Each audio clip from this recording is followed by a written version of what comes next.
Durga Lakshmi video call ஜோதிடம். எந்த பிரச்சனையாக இருந்தாலும் வீடியோ கால் மூலமாக சரி செய்யப்படும். அனைத்து பிரச்சனைகளுக்கும் 11 நாளில் தீர்வு.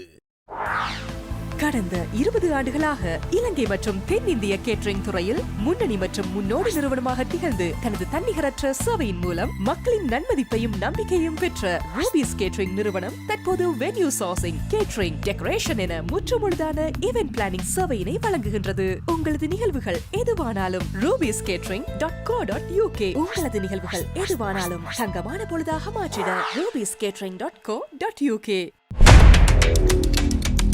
சமீப காலமாக மத்திய கிழக்கில் அதிகரித்து வரும் போர் பதற்றம் தற்போது ஒரு உலகின் மிகப்பெரிய எண்ணெய் உற்பத்தி நாடான சவுதி அரேபியாவின் பொருளாதார மைய பகுதியை தாக்கியிருக்கிறது. இத்தாக்குதல் சவுதிக்கு மட்டுமல்லாது சர்வதேச எரிசக்தி சந்தைக்கும் ஒரு பெரும் எச்சரிக்கையாக அமைந்திருக்கிறது. சவுதி அரேபியாவின் முக்கிய நகரங்களான ரியாத், யன்பு மற்றும் கிழக்கு மாகாணங்களில் அமைந்துள்ள எண்ணெய், எரிவாயு மற்றும் மின்சார நிலையங்களை இலக்கு வைத்து இந்த ஒருங்கிணைக்கப்பட்ட தாக்குதல்கள் நடத்தப்பட்டிருக்கின்றன. இந்த தாக்குதலில் ஒரு பாதுகாப்பு பணியாளர் உயிரிழந்துள்ளார் மற்றும் 7 பேர் காயமடைந்துள்ளனர். சவுதியின் ஒட்டுமொத்த எண்ணெய் உற்பத்தி திறனில் சுமார் 600,000 பேரல்கள், அதாவது சதவீத அடிப்படையில் 10% அளவுக்கும் பாதிப்பு ஏற்பட்டிருக்கிறது. G5 உள்ள சட்ரோப், ராஸ்தனுரா மற்றும் சம்ரெப் போன்ற உலகின் மிகப்பெரிய சுத்திகரிப்பு நிலையங்களில் செயற்பாடுகள் தற்காலிகமாக இடைநிறுத்தப்பட்டிருக்கிறது. இந்த தாக்குதலுக்கு இதுவரை எந்த அமைப்பும் அதிகாரப்பூர்வமாக பொறுப்பேற்கவில்லை என்றாலும் ஈரான் மீதே பலத்த சந்தேகம் எழுப்பப்பட்டுள்ளது. கடந்த சில வாரங்களாக சவுதி அரேபியா பல ஈரானிய ஏவுகணைகளையும் ட்ரோன்களையும் இடைமறித்து அளித்துள்ளதாக தகவல்கள் தெரிவிக்கின்றன. உலகின் 20% எண்ணெய் போக்குவரத்து நடைபெறும் ஹோர்முஸ் நீரிணையை ஈரான் கிட்டத்தட்ட முழுமையாக முடக்கியிருக்கிறது. இதனால் சவுதி அரேபியா தனது கிழக்கு மேற்கு குழாய் வழியை மட்டுமே நம்பியிருக்க வேண்டிய கட்டாயத்திற்கு தள்ளப்பட்டிருக்கிறது. அமெரிக்கா மற்றும் ஈரான் இடையே எட்டப்பட்ட 2 வார கால போர் நிறுத்த ஒப்பந்தம் தற்போது கேள்விக்குறியாகியுள்ளது. லெபனான் மீது இஸ்ரேல் நடத்தும் தாக்குதல்களும் இந்த அமைதி பேச்சுவார்த்தையை சிதைத்திருக்கின்றன. சவுதியின் எண்ணெய் உற்பத்தி குறைந்தவுடன் சர்வதேச சந்தையில் கச்சா எண்ணெய் விலை அதிரடியாக உயர்ந்திருக்கிறது. பிரெண்ட் கச்சா எண்ணெய் விலை 1.2 வீதத்திற்கு உயர்ந்துள்ளது. ஒரு பெரல் 95.92 என்ற நிலையை எட்டியிருக்கிறது. எரிசக்தி விநியோக சங்கிலியில் ஏற்பட்டுள்ள இந்த தடை உலக நாடுகளின் எரிபொருள் விலை உயர்வு மற்றும் பணவீக்கத்திற்கு வழிவகுக்கும் என பொருளாதார வல்லுநர்கள் எச்சரித்திருக்கின்றனர். எரிசக்தி உட்கட்டமைப்புகளை நேரடியாக இலக்கு வைப்பது என்பது ஒரு நாட்டின் முதுகெலும்பை தகர்ப்பதற்கு சமமானது. மத்திய கிழக்கில் நிலவும் இந்த போர்ச்சூழல் தனியாவிட்டால் அது உலகளாவிய எரிசக்தி பாதுகாப்பிற்கு பெரும் அச்சுறுத்தலாக மாறும். தூதரக ரீதியிலான பேச்சுவார்த்தைகள் தோல்வியடையும் பட்சத்தில் கச்சா எண்ணெய் விலை மேலும் அதிகரிக்கக்கூடும் என்பதில் ஐயமில்லை. போர் தொடங்கிய பிறகு முதன்முறையாக சவுதி வெளியுறவு அமைச்சர் இளவரசர் ஃபைசல் பின் ஃபர்ஹான் மற்றும் ஈரானிய வெளியுறவு அமைச்சர் அப்பாஸ் அராக்ஷி ஆகியோருக்கு இடையே இன்று தொலைபேசி உரையாடல் நடைபெற்றிருந்தது. பிராந்தியத்தில் பதற்றத்தை குறைப்பது குறித்து இதில் விவாதிக்கப்பட்டிருந்தது. ஈரான் நடத்திய ஏவுகணை மற்றும் ட்ரோன் தாக்குதல்களை கண்டித்து பஹ்ரைன் தலைமையிலான தீர்மானம் ஐநா பாதுகாப்பு சபையில் நிறைவேற்றப்பட்டது. இதற்கு ஆதரவாக பாகிஸ்தான் உள்ளிட்ட நாடுகள் வாக்களித்திருந்தன. அதேபோல முன்பு அறியப்பட்ட சேதங்களை விட தற்போது கூடுதல் இடங்கள் பாதிக்கப்பட்டுள்ளது என்று உறுதி செய்யப்பட்டிருக்கிறது. சவுதியின் முக்கிய எண்ணெய் உற்பத்தி ஆலைகளான மனிஃபா மற்றும் குரைஸ் ஆலைகளும் இந்த தாக்குதலில் பாதிக்கப்பட்டிருக்கின்றன. இதில் மனிஃபா ஆலையில் மட்டும் நாளொன்றுக்கு 300,000 பேரல்கள் உற்பத்தி குறைந்திருக்கிறது. கிழக்கு மேற்கு குழாய் வழியில் உள்ள ஒரு முக்கியமான பம்பிங் ஸ்டேஷன் தாக்கப்பட்டதால் அதன் விநியோகத்திறன் நாளொன்றுக்கு 700,000 பேரல்கள் சரிந்திருக்கின்றன. தவிப்புக்குள்ளான கப்பல்கள் ஈரானின் தடையால் ஹோர்முஸ் நீரிணையை கடக்க முடியாமல் சுமார் 2000 கப்பல்கள், அதாவது எண்ணெய் டேங்கர்கள் மற்றும் சரக்கு கப்பல்கள் பாரசீக வளைகுடாவில் சிக்கியிருந்தன.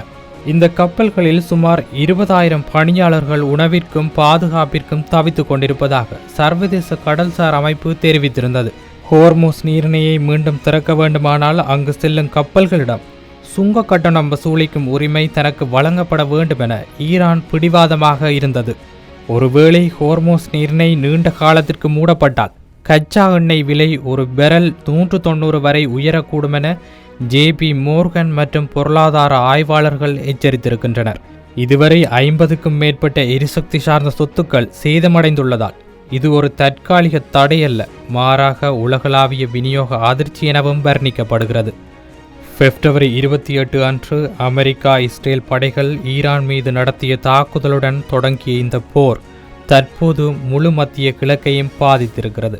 தற்காலிகமாக 2 வார போர் நிறுத்தம் அறிவிக்கப்பட்டிருந்தாலும் இஸ்ரேல் லெபனான் மீது நடத்தி வரும் தாக்குதல்களால் இந்த அமைதி ஒப்பந்தம் எந்த நேரத்திலும் உடையலாம் என்ற அச்சம் நிலவி வருகிறது.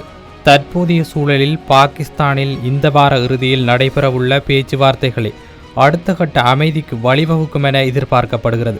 மத்திய கிழக்கின் தற்போதைய பதற்றங்கள், குறிப்பாக சவுதி அரேபியாவின் எரிசக்தி மையங்கள் மீதான தாக்குதல்கள் நவீன உலகம் எவ்வளவு தூரம் புவிசார் அரசியல் ஸ்திரத்தன்மையையும் தடையற்ற எரிபொருள் விநியோகத்தையும் சார்ந்து இருக்கிறது என்பதை மீண்டும் ஒருமுறை உலகிற்கு உரக்கச் சொல்லியிருக்கிறது.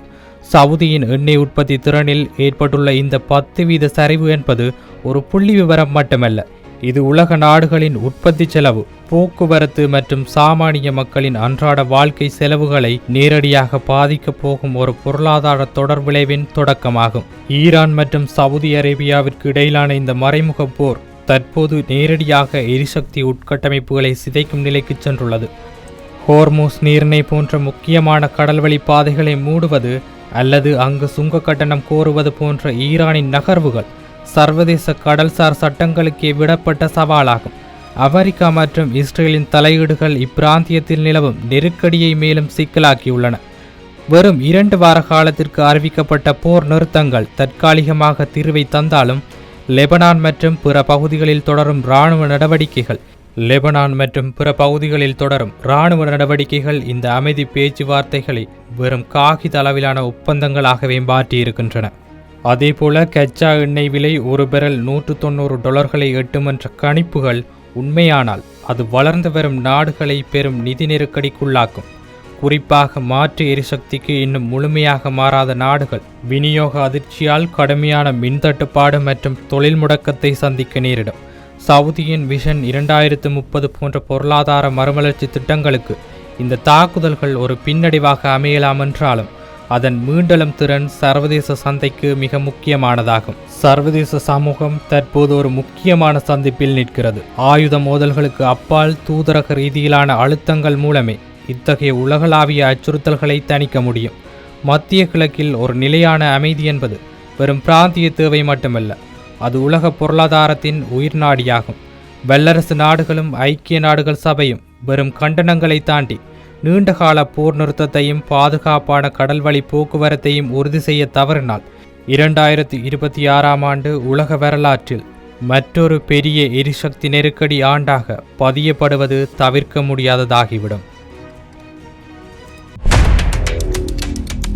துர்கா லட்சுமி வீடியோ கால் ஜோதிடம். எந்த பிரச்சனையாக இருந்தாலும் வீடியோ கால் மூலமாக சரி செய்யப்படும். அனைத்து பிரச்சனைகளுக்கும் 11 நாளில் தீர்வு.